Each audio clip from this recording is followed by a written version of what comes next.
West Coast Cookbook and Speakeasy with Chef Justice Putnam. netrootsradio.com.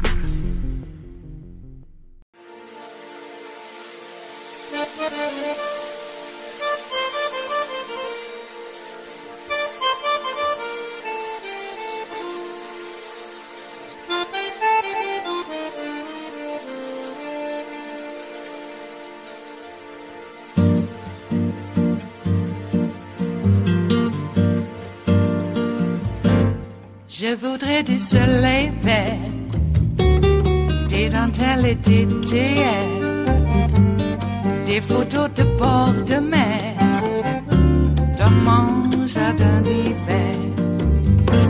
Je voudrais de la lumière, comme en Nouvelle-Angleterre. Je veux changer d'atmosphère, dans mon jardin d'hiver. Ma fleur sous la pluie de novembre, tes mains qui courent, je n'en peux plus de t'attendre. Les années passent, il est loin, là je tombe. Nul ne peut nous entendre.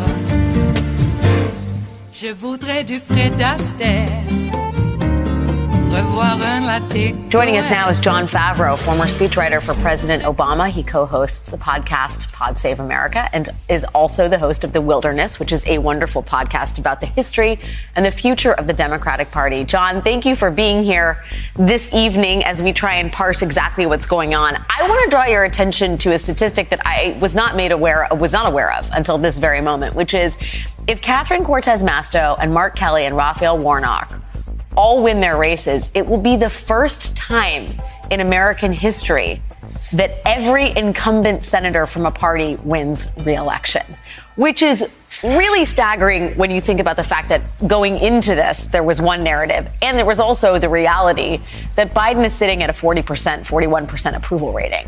What do you think accounts for this notion that incumbents representing the party are getting reelected en masse across America with an executive who does not have pretty high favorables?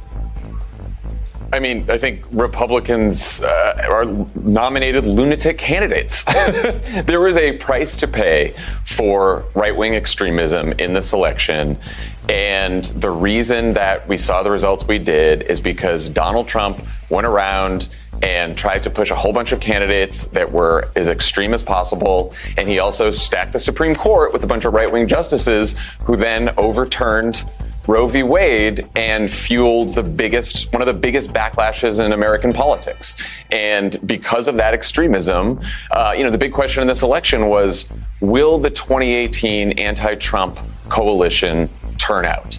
That turned out in the 2018 midterms. We saw record turnout in that midterm. And the big question was, would that coalition still turn out in 2022, even though Democrats held the White House and Congress, even though the inflation is high, even though people are upset about the economy? And it turned out that because Republicans nominated such extreme candidates, and especially in these Senate races, that coalition turned out. And the second thing that happened is independent voters, and especially independent women, broke against Republicans and went for the party that's in power, which almost never happens in a midterm election. I also think there was a space carved out because the Trump cloud of existential dread loomed so large. There was a space carved out for certain Democratic candidates to talk about the issues that really mattered to voters, whether it was reproductive freedom, whether it was the economy writ large, whether it was health care. We have a candidate who is still running. His name is Raphael Warnock. He's headed for a runoff in Georgia. And Warnock's strategy in this next month is to talk about the IRA, the Inflation Reduction Act, specifically the cap on the price of insulin for Medicare, his bipartisan work across the aisle, his push to extend health insurance, and to some degree highlighting Herschel Walker's lack of qualifications. Does that, is it effectively this 1-2 punch that Democrats don't have to necessarily talk about Trump because voters are so familiar, and then that then leaves them space to talk about the issues that voters actually care about? Or do you think that the Trump cloud is truly the motivating factor here? No, I think that, look, there is this sort of very online debate about, was abortion and democracy more important? Were kitchen table issues and inflation and economy more important?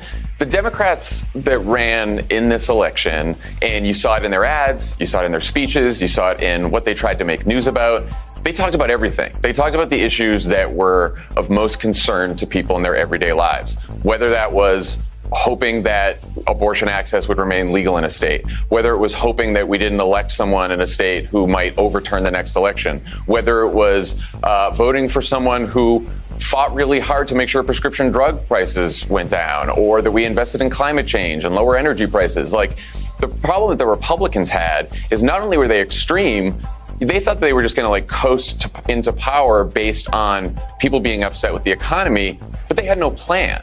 They offered no plan for inflation, no plan for the economy, and they thought that they could just run as generic Republicans, and then if people were upset about the economy, that would sweep them into power. Meanwhile, Democrats were out there talking about how they fought against prescription drug companies, how they fought against the oil companies, how they fought for working people. And by the way, they were also going to fight to protect people's freedoms, whether it was freedom to decide when to have a family or the freedom to vote in an election and expect that your vote's going to be counted. Obviously, we don't have any final results on control of the House or Senate here, and we're going to be eagerly awaiting these results as they trickle in.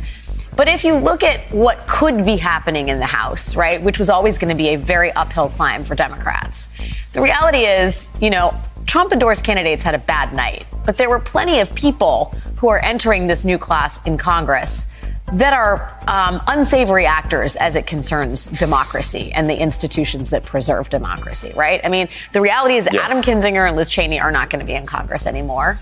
And J.D. Vance is.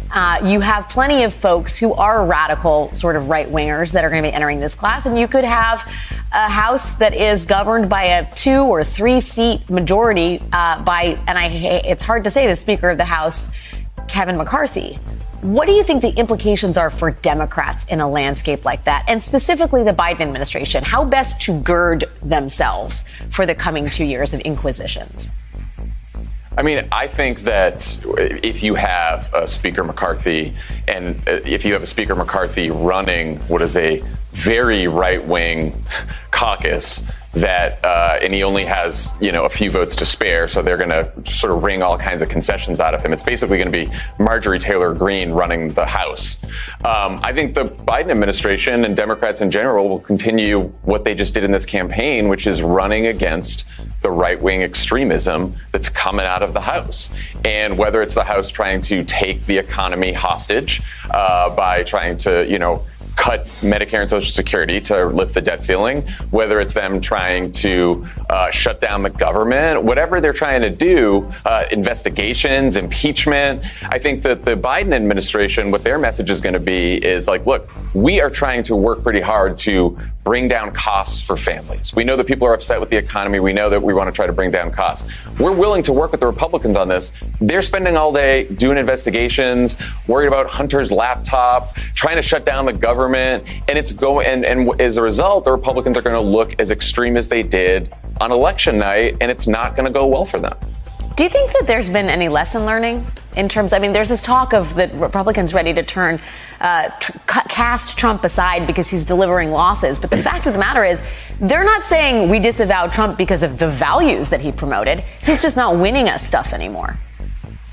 Yeah, well, of course. Yeah, they didn't disavow Trump after he led an insurrection to the Capitol, but they're going to disavow him when they can't win their races. Either way, I do think there is a possibility that they might learn lessons again, not because they have seen the light, but because they're worried they're not going to win. And look, if you look across the map on Tuesday night, the non-MAGA Republicans in big races ran pretty far ahead of the MAGA candidates, right? Chris Sununu in New Hampshire did a lot better than Don Bolduc. Mike DeWine in Ohio did a lot better than J.D. Vance. So at some point, these Republicans are going to think, okay, in a competitive race, do we want to nominate a candidate that is not an election denier, that it's not an extremist, because otherwise we're going to lose. So they may learn a lesson just because their political survival depends on it, but, too soon to tell. It is Friday, the 11th of November of 2022, and you are in West Coast Cookbook and Speakeasy. I am your chef de cuisine, Justice Putnam.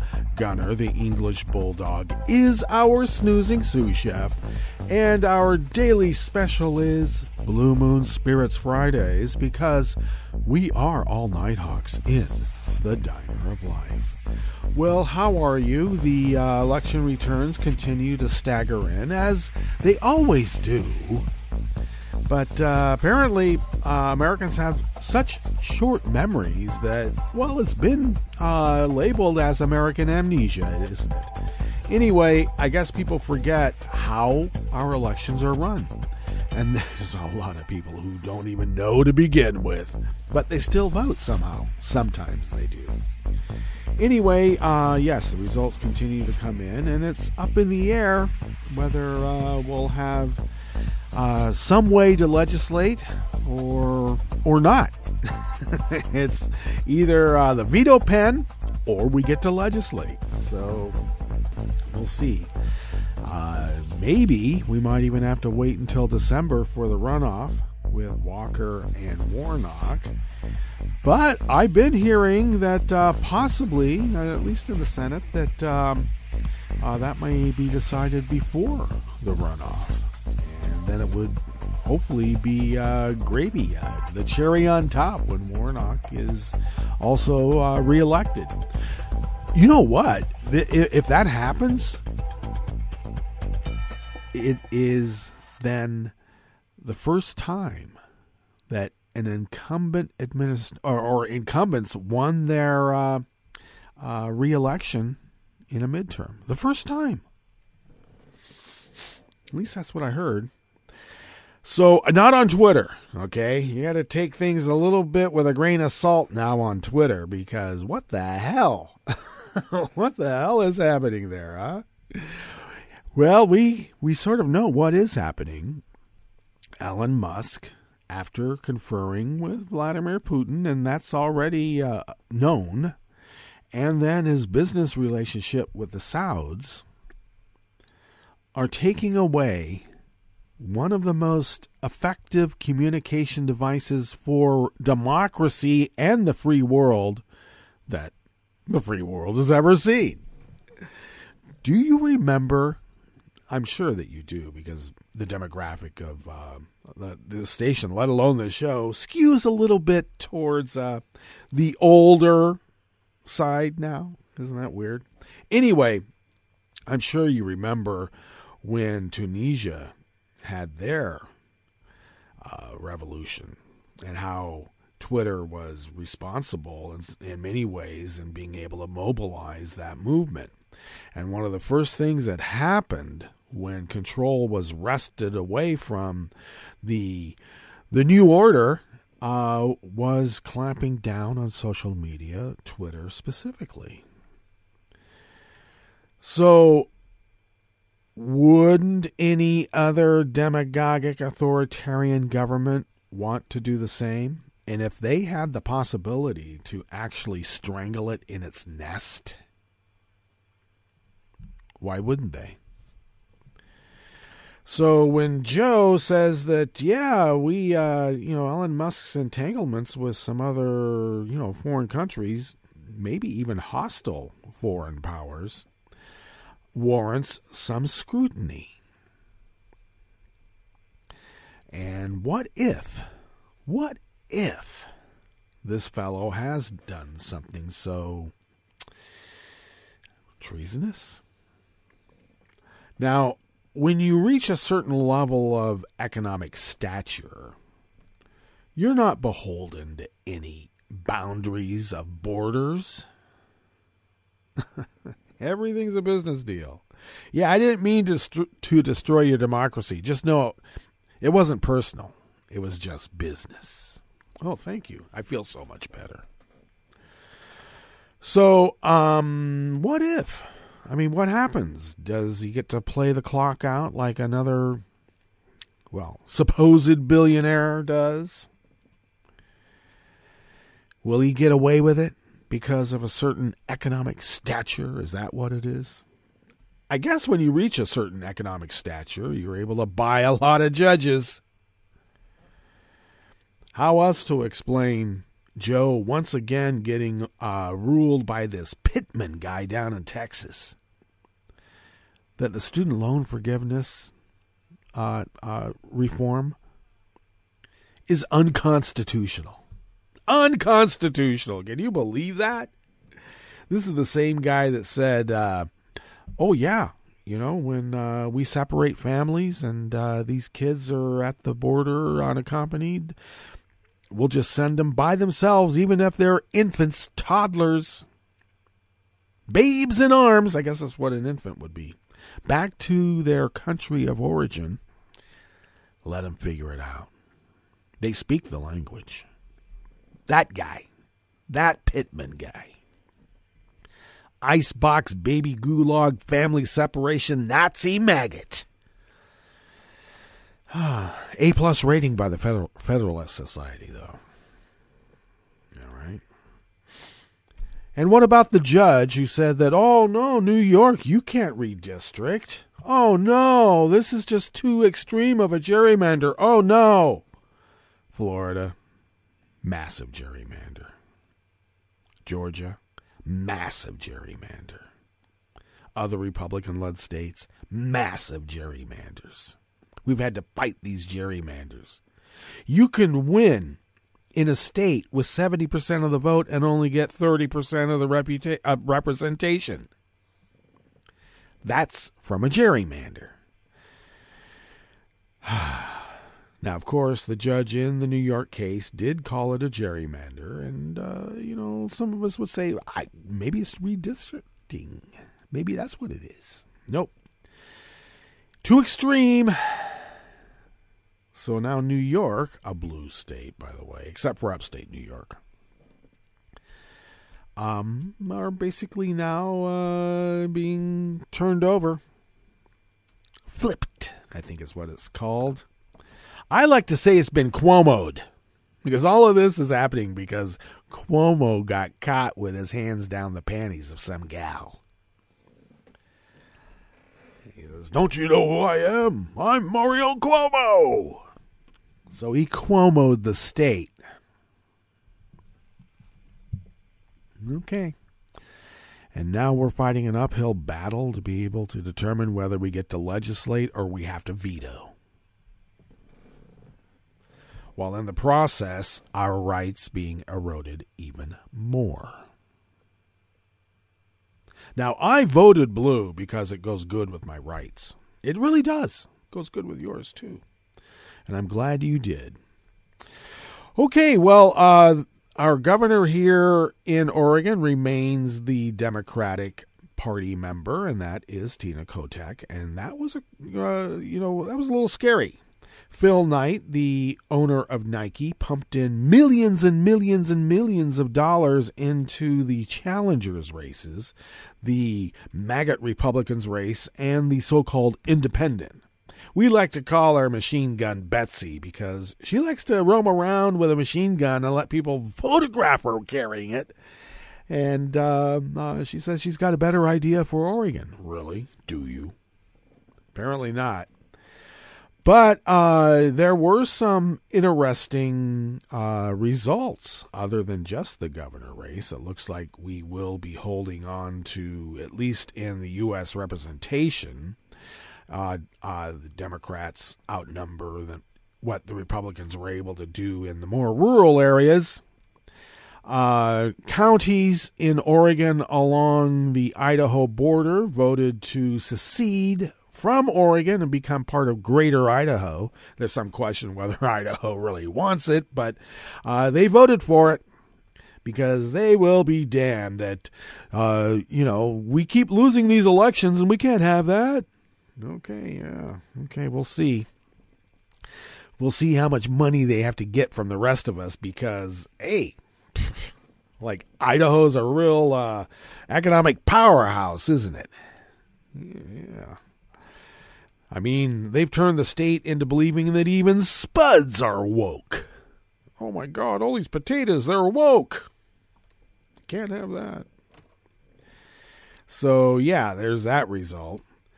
Now, also, we had a measure on the ballot to change the wording in the Constitution to strip out the pro-slavery language, and 46% of Oregonians said, no, we're perfectly fine with slavery. Well, Oregon was a white utopia. It was written into the Constitution that blacks were not allowed. And it wasn't just blacks, it was anybody of color. And if there was any indigenous people who were already here, we'll just exterminate them. Yeah, all in the name of commerce, apparently. It's not personal, it's business. Okay, well. Is that what the Nazis said? They might have.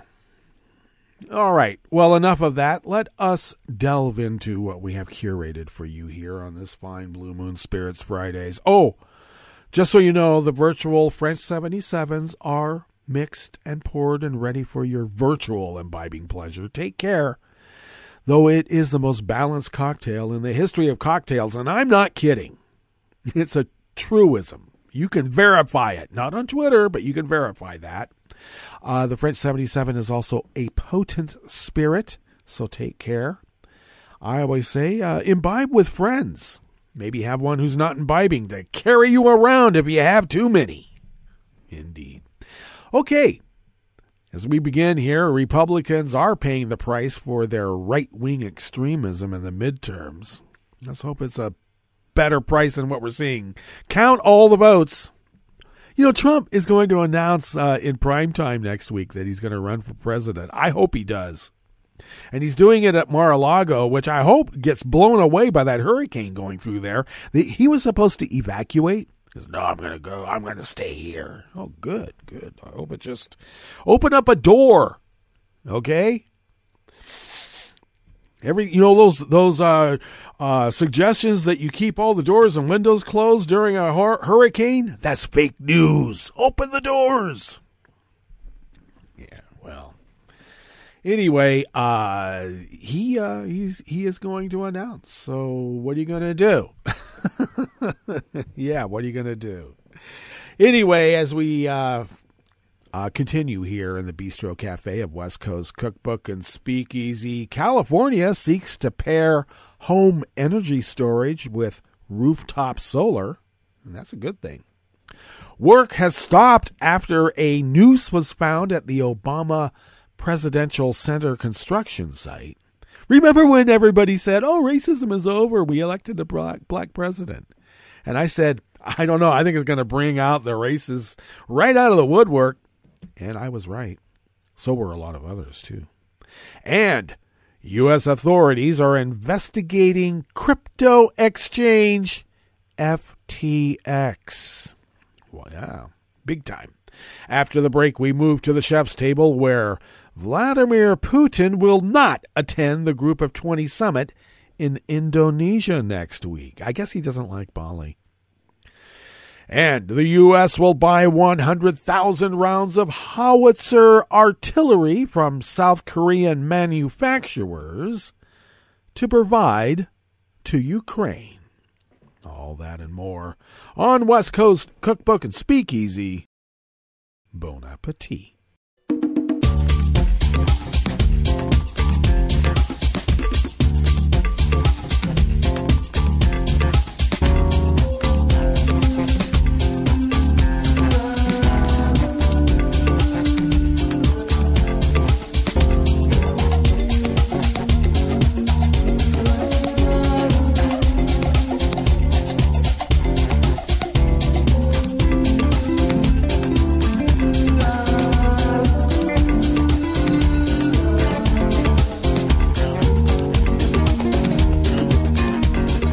near the bottom of our homepage at netrootsradio.com. To the right of the page is the chat room link. And if you feel compelled to chat, please do. Kelly Lincoln is there to help monitor the situation. And thank you, Kelly, for doing that and everything else that you do. If you out there in radio listening land would then look across the page of our homepage at netrootsradio.com near the bottom there, you'll notice at the left our Patreon link, and please become a recurring Patreon of Netroots Radio. We need the help. If you could afford to send us what you might spend on an espresso-type coffee drink once a month, like I said, it really does help. It helps us pay our bills, and when we pay our bills, we can continue this powerhouse of resistance, as we have done for over 11 years, going on a dozen, as we head into the new year. So your generosity has helped us tremendously in doing so, and thank you. Thank you for allowing us to fulfill our civic duty as the founders originally intended so many years ago. If you would like to follow Netroots Radio on Twitter while we still have it, you can do so at Netroots Radio. Tom takes care of that. Thanks, Tom. And thanks for everything else that you do here as well. Follow me on Twitter at Justice Putnam while you still can. And I post the show notes and links diary on Daily Co's, and you could just go check out things there if Twitter ever falls apart. It's a great community. And also some great confabs once a year called Netroots Nation. Used to be called Yearly Co's. That's how old we are now. Anyway, over there at Daily Co's, I post those show notes and links diaries 10 minutes before showtime. And as you know, that's where the real reportage can be found. So please read the full articles. If you would like to follow the show on Twitter, while you still can, do so at Cookbook West, and pick up podcasts by way of Spreaker, Stitcher, TuneIn, iHeart, YouTube, iTunes, wherever podcasts can be found. All right. Here we go. This first offering here in the Bistro Cafe of West Coast Cookbook and Speakeasy, Blue Moon Spirits Fridays, is out of the Associated Press by Kathleen Ronayne. California regulators yesterday, Thursday, proposed changes to the state's residential solar market designed to encourage more at-home battery systems that can help the electrical grid rely less on fossil fuels in the evenings, especially during heat waves.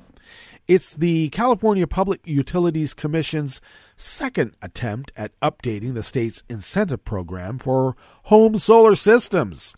Last December, the commission proposed new charges for solar customers and lessened the subsidies for installing rooftop panels, which utilities wanted, but solar companies warned would cripple the booming industry and hinder the state's move to clean energy.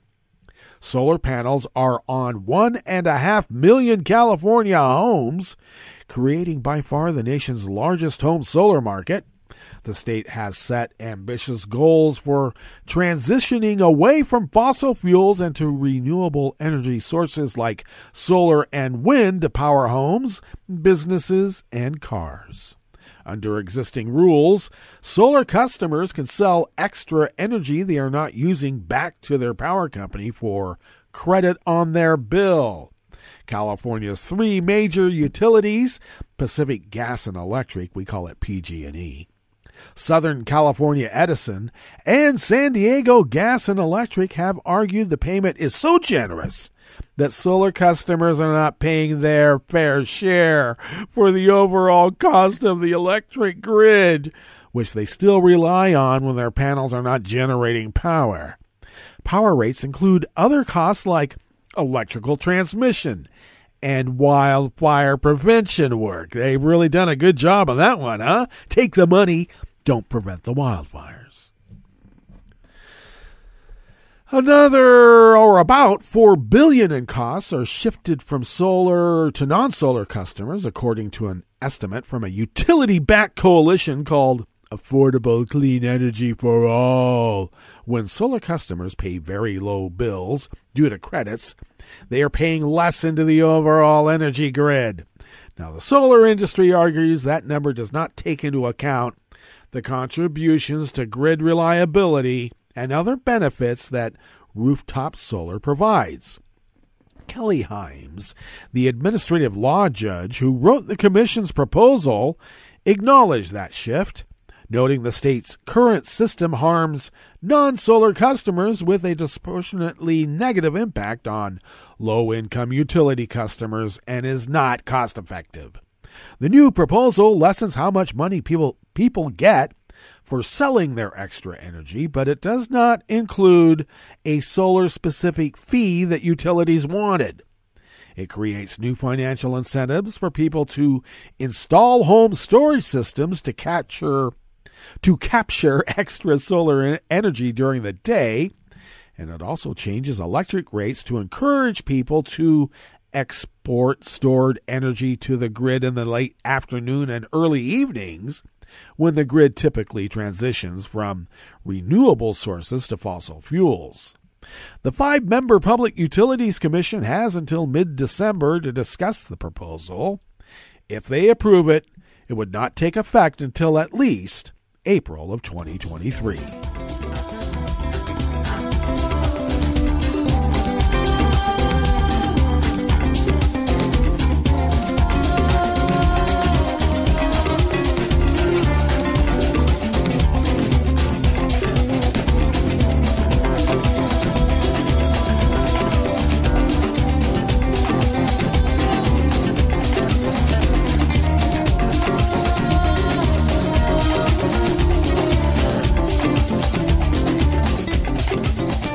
Kelly Kasulis-Cho of the Washington Post brings us this next offering here in the Bistro Cafe of West Coast Cookbook and Speakeasy.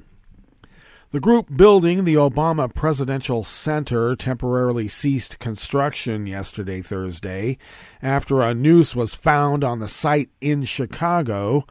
Lakeside Alliance, a partnership of at least 5 black-owned construction firms, said in an email that it was informed of the news earlier that morning and reported it to the police. The group has suspended operations to provide more anti-bias training to workers and is offering a $100,000 reward aimed at finding the, quote, individual or individuals responsible for this shameful act, it said.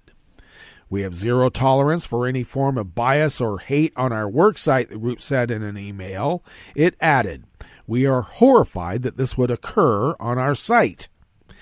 The Chicago Police Department is investigating the incident, spokesperson Sergeant Rocco Alito said in an email. Representatives for former President Barack Obama could not immediately be reached late on Thursday. Illinois Governor J.B. Pritzker condemned the incident, saying that hate has no place in the state. The space in the south side of Chicago will include a plaza, museum, library, playground, and garden. The center will cost $830 million to construct. The group first broke ground on the center in September of 2021, and it is expected to be completed in 2025. The project will be built in Jackson Park, a public space named after former President Andrew Jackson, who was an enslaver. Ownership will ultimately transfer to the city.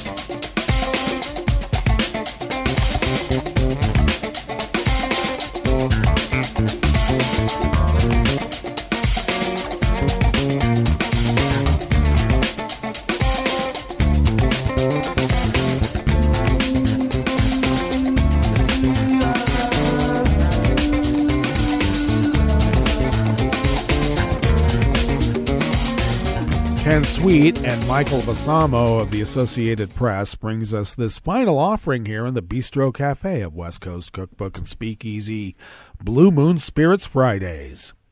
The swift collapse of cryptocurrency exchange FTX sent more shockwaves through the crypto world yesterday, Thursday, with authorities now investigating the firm for potential security violations and analysts bracing for a further downturn in crypto prices.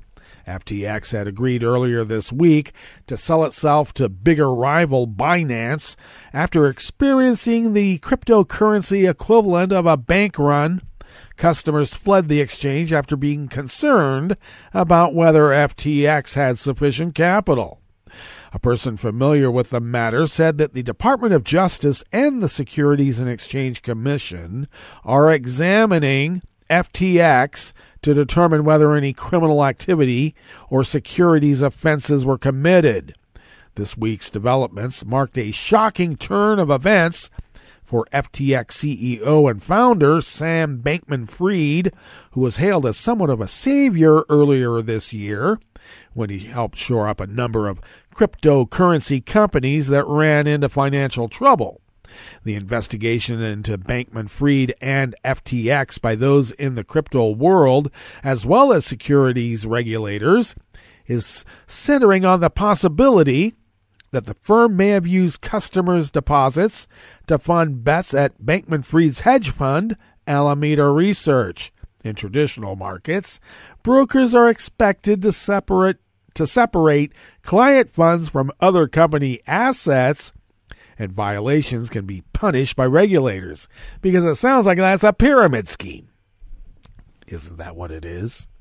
Meanwhile, investors in popular digital currencies got some relief from the latest crypto crisis yesterday, Thursday, after days of selling. Bitcoin rose to $17,691 after dropping as low as $15,512 on Wednesday. Ethereum rose 12%. The gains came after a government report showing inflation cooled a bit last month, giving a lift to riskier assets. Which reminds me, what happened to those caravans of inflation? They've all disappeared after the election, and gas prices are coming down. Wow, it's almost like there was a coordinated effort to make Joe look bad, doesn't it? It does. All right, let us now go to our break.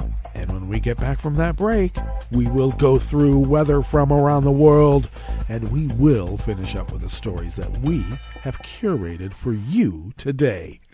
You are listening to West Coast Cookbook and Speakeasy, and we will be right back. You are listening to netrootsradio.com. Please hang up and try again.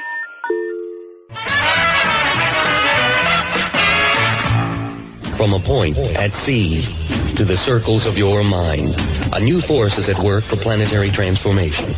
New radio for a new Earth.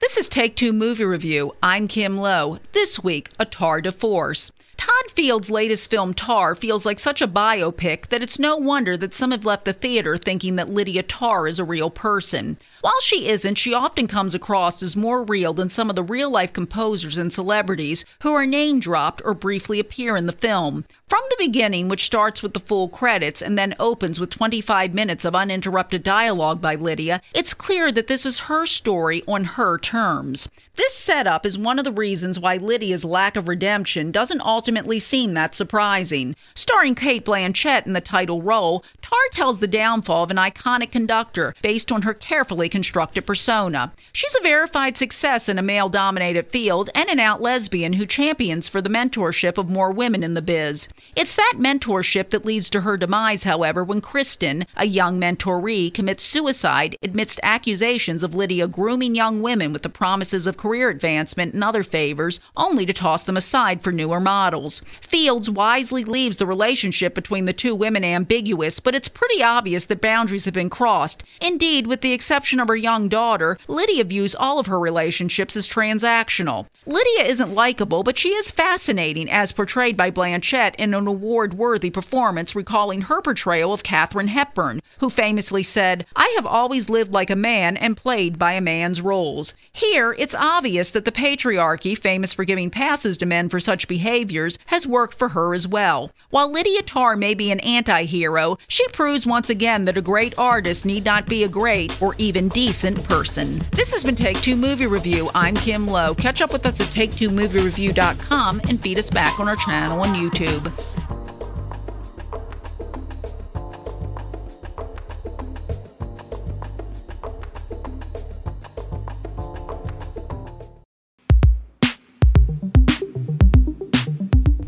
This is 60 Second Science. I'm Talika Bose.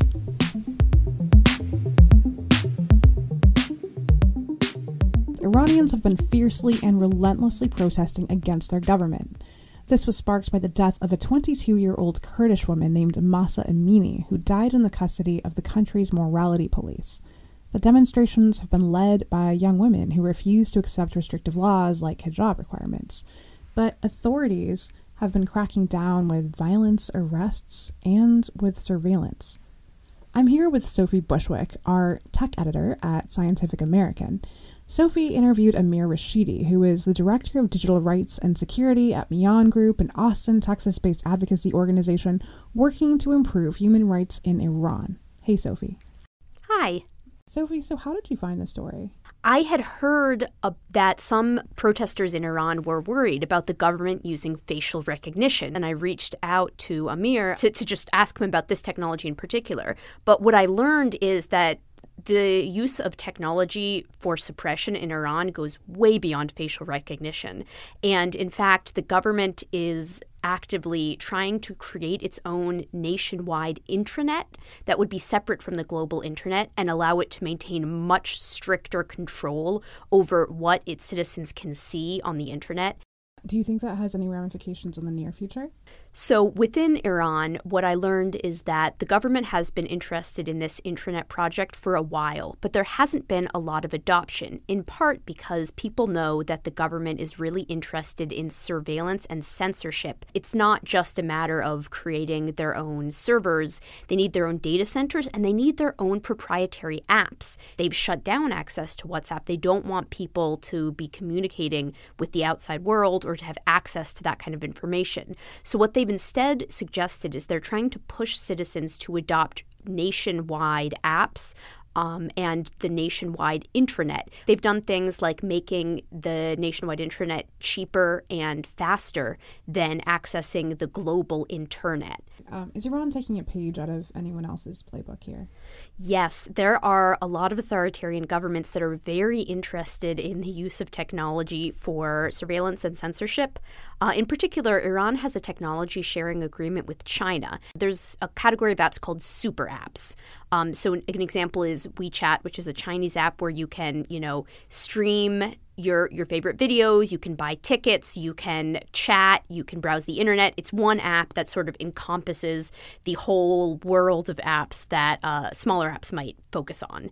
And there are apps in Iran that are attempting to do the same thing. So the problem with this is that if you, for example, get kicked off of that app, you lose access to your life.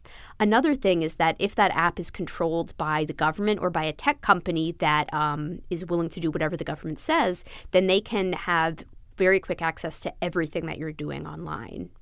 The concept of having a countrywide intranet instead of using the global internet is not exclusive to Iran either. Russia announced that they wanted to do this, although they haven't actually implemented it on a completely closed basis. It's becoming clear that multiple authoritarian countries want to have their own little islands of internet that would be separate from the global internet.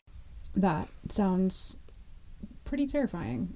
It's not great. It's not great for people who live in the countries that are controlled by the government. It's not great for people who believe in the concept of the internet as a unifying source where people from all over the world can connect with each other and read about what each other are doing. Aside from being shut off from like the global internet, what else could happen? Recent reporting actually suggests one of the ways that the government might be throttling connectivity speeds, at least for cell phone users, and that's a computer tool called SIAM. Telecommunications companies install it, and it basically gives the government the ability to target internet speeds on individuals' phones. It's even scarier than that. It has other surveillance access to phones, so it could track a phone's location. It might be able to decrypt messages and other information. And in general, it seems like a surveillance tool that telecommunications companies are just handing over to the Iranian government. What do you think the biggest takeaway is from this story, and what should people know going forward? Governments that want to control their citizens are learning from each other, but internet freedom activists are also learning from each other, and advocates all over the world are trying to help Iranians. They're trying to increase access to the internet, and that they are also learning from each other. And I think one of the things that illustrates is the value of the global internet, the way it allows people from all over the world to connect on a common cause.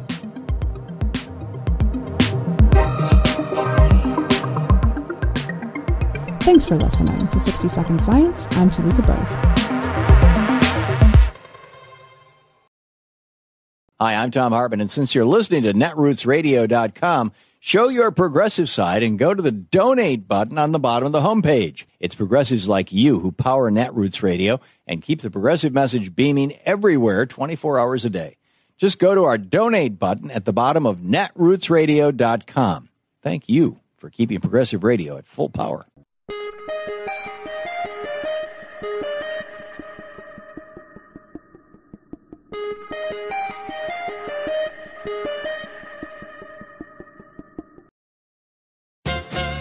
America exists today as a bizarre anomaly.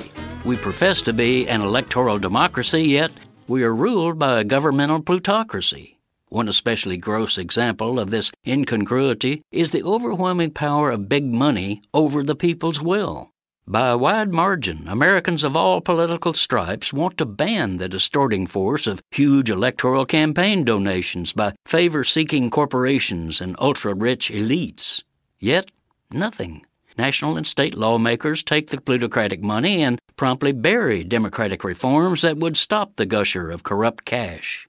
An analysis of donations in this year's congressional races shows that this plutocratic perversion of our politics and government has reached absurd levels. Historian Nancy McLean and public interest advocate Frank Clemente have documented that the two main super PACs trying to put Republicans in Congress got about half of their $188 million election fund from just 27 billionaires. Also, a corporate front that backs GOP candidates, Club for Growth, got nearly $35 million from only 3 billionaires.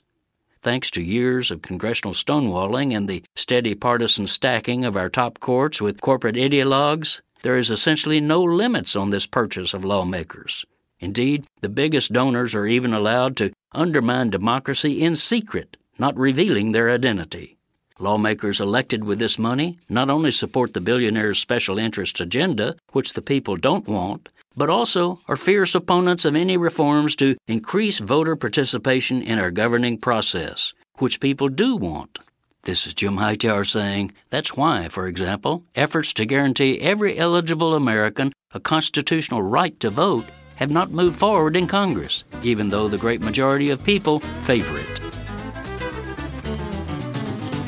Howdy-ho, folks. Thanks for tuning in and sharing my weekly commentaries. Also, please join me for a live web show I host every other Tuesday, the Hightower Lowdown Happy Hour at the Chat and Chew Cafe. You can join the action live online as I chat with grassroots leaders and progressive sparklies from around the country. Go to hightowerlowdown.org/chat-and-chew to find out about upcoming guests and watch past episodes. That's hightowerlowdown.org/chat-and-chew. I'm Rick Smith, and this is Labor History in 2.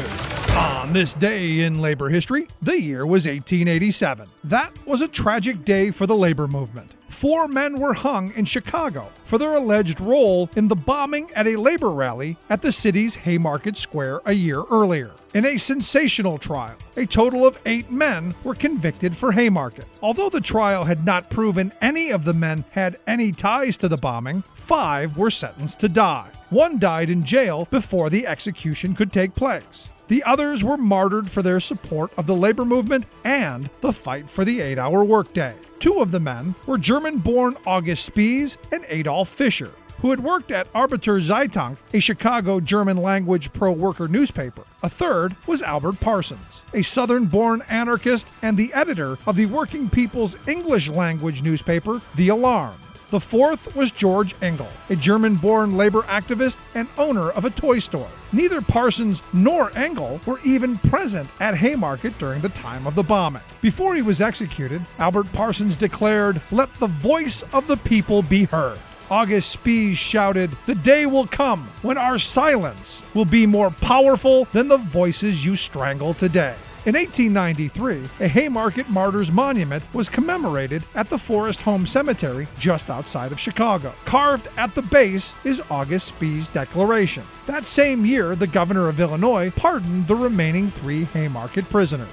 7 of the 8 men who were convicted of the Haymarket affair are buried at the cemetery, along with many other progressive activists who wanted to be interned alongside the martyrs. Each year, visitors from around the world visit the cemetery to pay their respects to these heroic men. Labor History in 2 brought to you by the Illinois Labor History Society and The Rick Smith Show. For more information, go to laborhistoryin2.com.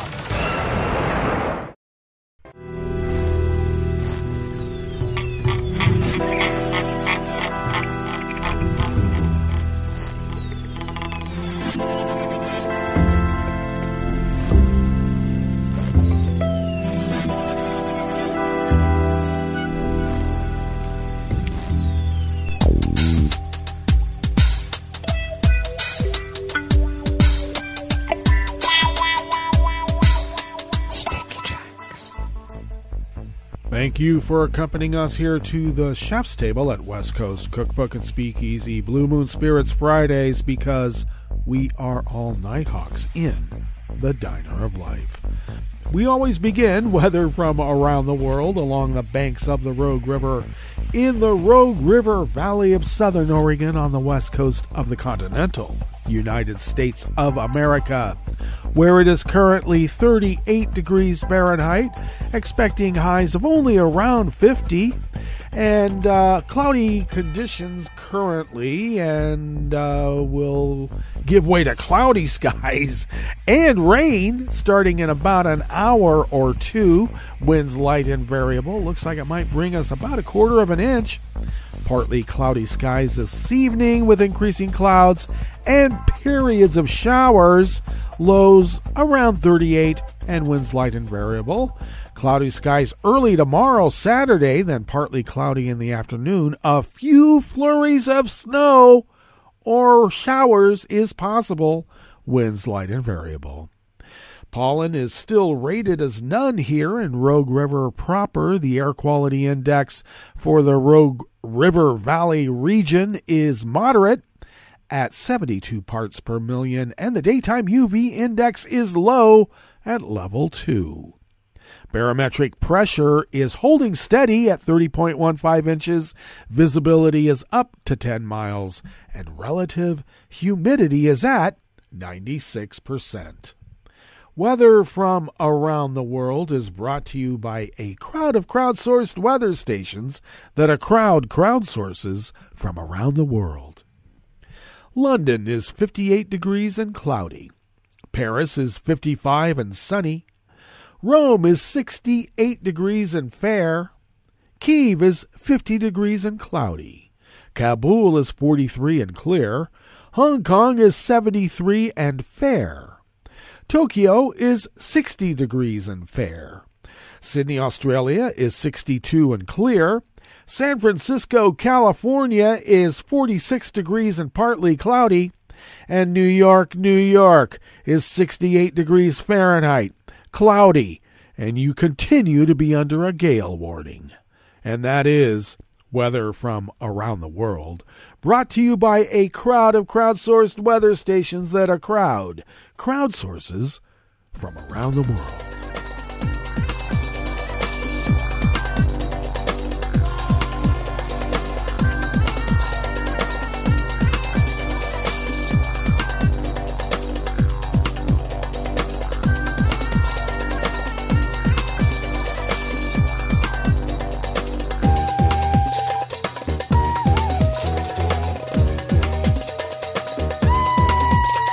Miniak Carmini of the Associated Press brings us this first amuse-bouche here at the Chef's Table at West Coast Cookbook and Speakeasy.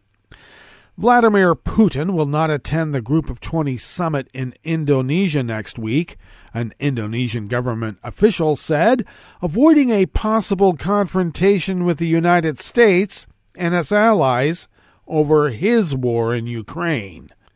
President Joe Biden, Chinese President Xi Jinping, and other world leaders are to attend the two-day summit that starts next Tuesday. The summit would have been the first time Biden and Putin were together at a gathering since Russia invaded Ukraine in February. Indonesian President Widodo is hosting the event on the island of Bali. Indonesian officials do not know why Putin decided not to come, but said maybe it's because President Putin is busy at home, and we also have to respect that. Widodo earlier this year traveled to Kyiv and Moscow in an effort to get the two leaders to sit down in Bali and make peace, that being Zelensky and Putin. Russian Foreign Ministry and Kremlin spokesman Peskov confirmed later that Lavrov will head Russia's delegation at the G20 summit instead of Putin. He did not give a reason. Putin's decision not to attend the summit comes as Russian forces in Ukraine have suffered significant setbacks. Russia's military said it will withdraw from Kherson, which is the only Ukrainian regional capital it captured, and a gateway to the Russian-occupied Crimean Peninsula. Russia's announced retreat from Kherson, along with a potential stalemate in fighting over the winter, could provide both countries an opportunity to negotiate peace.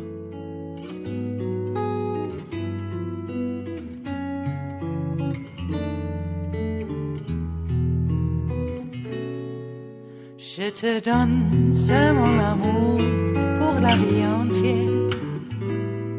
La promesse de me trouver à tes genoux.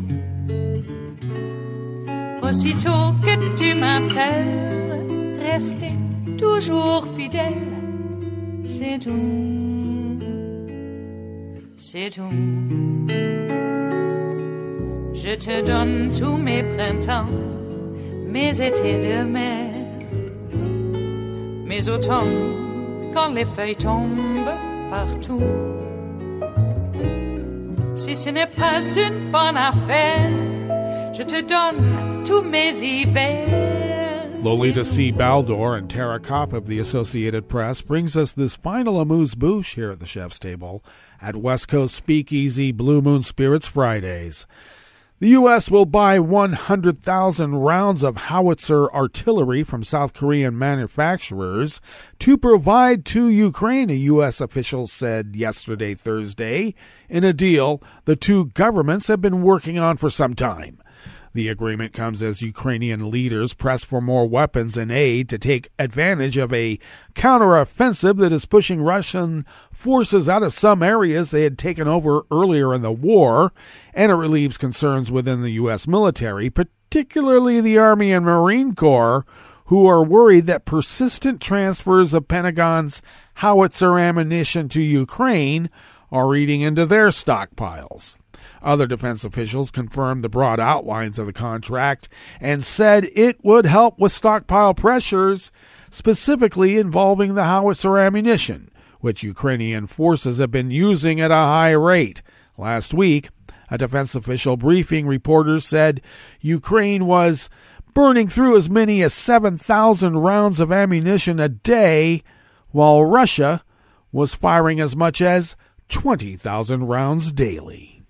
South Korea's defense ministry said in a statement acknowledged ongoing talks over exporting an unspecified number of 155mm artillery shells to shore up diminishing U.S. inventories. However, the ministry said the negotiations were proceeding under the presumption that the U.S. would be the end user of those rounds, and that Seoul maintains its principle of providing only non-lethal support to Ukraine. Well, that brings us to the end of our broadcast period for the day and the week. But you do know Netroots Radio broadcasts on, and we will meet up here on Monday for River City Hash Mondays. So do stay tuned to Netroots Radio all day, all night, and all weekend for all the breaking news as it breaks. And we will meet up here on Monday, right here in West Coast Cookbook and Speakeasy. Bon appetit.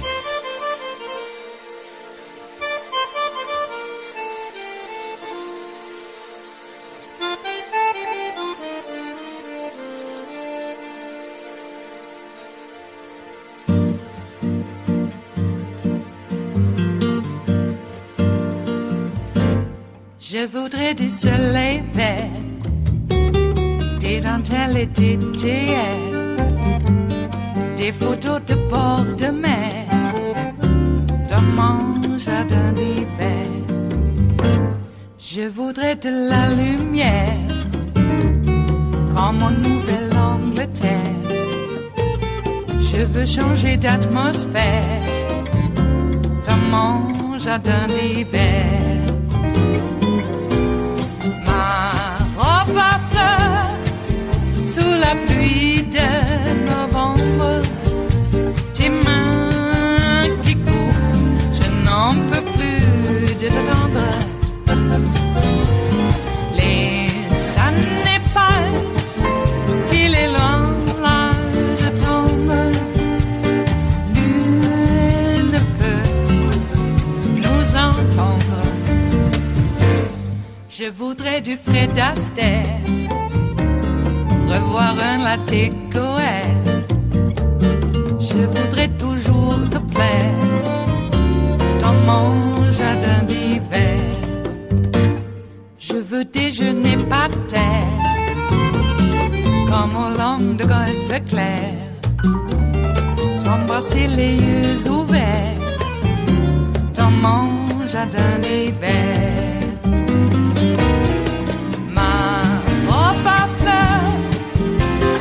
Pluie de novembre, tes mains qui courent, je n'en peux plus de t'attendre. Les années passent, il est loin, là je tombe. Nul ne peut nous entendre. Ba-da-da-dum-di-da-dum. Ba-da-da-dum-di-da-dum. Ba-da-da-dum-di-da-dum. Dans mon jardin d'hiver. Ba-da-da-dum-di-da-dum. Ba-da-da-dum-di-da-dum. Ba-da-da-dum-di-da-dum. Dans mon jardin d'hiver. Dans mon jardin d'hiver. Dans mon jardin d'hiver.